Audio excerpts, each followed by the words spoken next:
Okay, this is our condensing unit. This is new construction, so it's 1 year old. This is our electric disconnect over to the side. It's one of these little stab locks. I'm not particularly fond of them. They are rated for air conditioning work. They are rated for exterior work. They're not rated for continuous operation, which would be continuous operation over 3 hours. And take a Texas August and you're going to get that. You're going to get that. This is the way it's laced up right here. All nice and pretty. It's sealed on the sides. There's no code that says that I got to condemn this because it's a stab type disconnect. I'm just telling you, it's not one of my favorite choices. Inspector's preference.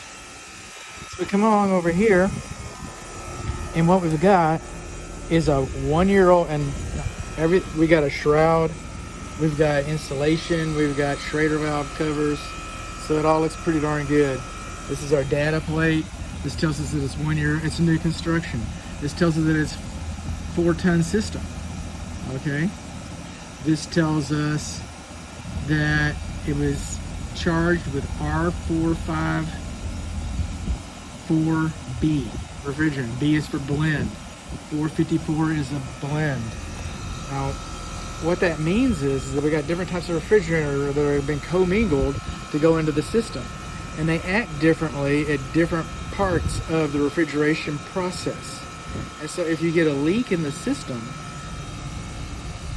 unless it's a small leak, then all your refrigerant has to be recovered. It has to be removed and then reblended with enough refrigerant to, meet its needs, and then reintroduced into the system. This has the potential to be kind of an expensive process.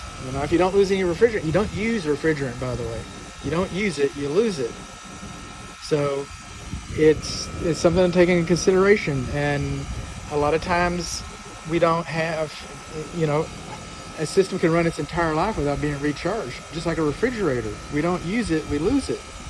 So, but if you were to lose refrigerant, then it may take purging the whole system and then correcting the charge and reblending it, I guess. I don't know.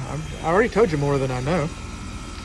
So here we go. Now, also, this equipment is supposed to be registered with the manufacturer within 60 days so that you get the free extended warranty. If you do not have the extended warranty, if the builder has not registered this for you, all you have is the installer's warranty, and he's just going to install his work. And he's just going to warrant his work. He says, I installed it right, but you got a problem with your equipment. You got to talk to the carrier. And then you're going to be stuck in that kind of ping pong match. And I have an air conditioning buddy, and tells me, he just retired, and he tells me, I don't like the way this filter is next to the wall. Look at that. I don't know what that.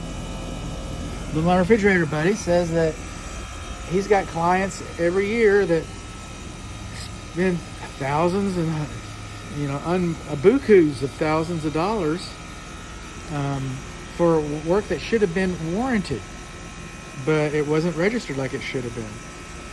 And yeah, this filter does not need to be against the wall.